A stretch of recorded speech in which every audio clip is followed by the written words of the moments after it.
Hello once again. In this segment, we're going to look at sitting and standing postures, at least some fundamentals around those. So we'll start with the sitting posture. We want the feet to be a decent width apart, a little bit wider than the width of your hips probably. Additionally, we want the knees to be approximately at a right angle and the ankles to be approximately under the knees. Then we want to feel that the torso is balanced over the pelvis in what I'll call the longest, lightest place of least effort. So you're not pushing up or trying to do anything odd. It's just a long floating position. We'll start with taking our awareness into those bony protrusions down through the bottom of the pelvis, which are called the ischial tuberosities. We'll call them your sits bones, so the bones you sit down on. You feel them through the buttocks. So we want to feel like we're just balanced on those in a long, light line. The back feels straight, even though the spine is going to have its natural curvature. We don't want to be creating any odd affectations. We just want to feel long and light with the feet flat on the ground, floating out of those sits bones. So I'll do you a little demonstration related to that. I brought along a couple of my best friends. Mop. So, as long as the center of gravity of the mop is over my fingertips, then it's really easy to support. I just have to have the center of gravity of the mop directly over the base of support, i.e. the fingertips, and it's easy to support. If I take it out on an angle, then it clearly becomes harder to support. The mop's really light, so it's not going to create a lot of problem, but I probably wouldn't want to sustain that for more than a couple of minutes, maybe a few minutes. So the anchor point and the support mechanism will begin to fatigue.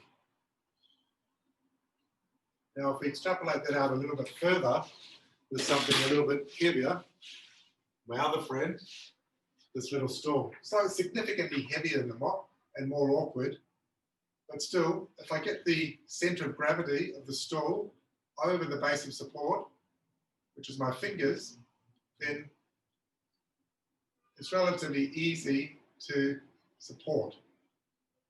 The difficulty is in keeping it in place, not in bearing the weight. However, if it's slightly off center, then it's much, much harder to support. Now, through the anchor point and the support mechanism, a whole lot harder. And this probably weighs only about 5 kilos, maybe less in fact. And you might be surprised to know that the weight of the human skull is about 5 kilos.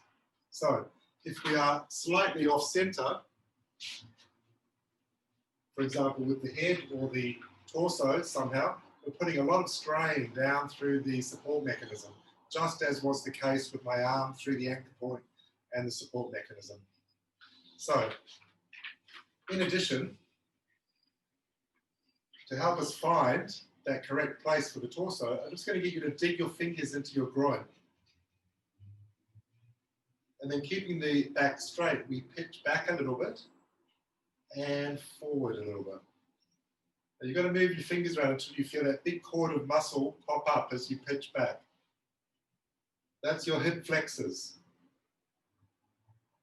As you lay back, they pop up. And as you come forward, you get to a point where they just pop down. And that's where the correct sitting posture is. So this is how you check where your torso is meant to be. You get to that place where they just pop down, and then you're in the right place with the torso. The whole torso just balanced to that long, easy line over those sits bones. With the knees approximately at a right angle, the knees approximately over the ankles, and the feet just a little bit wider than hip width apart.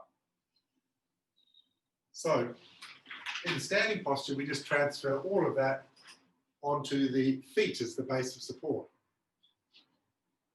So, with the feet roughly heels under the middle of the upper thighs, the main thing to think about here is keeping the pelvis as the midpoint between the ankles and the crown of the head. So a typical bad postural habit is to allow the pelvis to rest forward. That's one. And the other is to allow the head to rest forward. We're going to look at a specific corrective exercise for the neck posture in the next segment. But for now, we just want to try and think about being in that long line from the ankles out through the crown of the head. Once again, that easy, long, light, floating place of least effort. This place, just where it's in equilibrium. Clearly, it's much easier to sustain that than to sustain it if it's off center, off balance. So those are the key points to sitting and standing posture. As I said, in the next segment, we'll look at a couple of corrective exercises, one for the shoulder girdle and the other for the neck.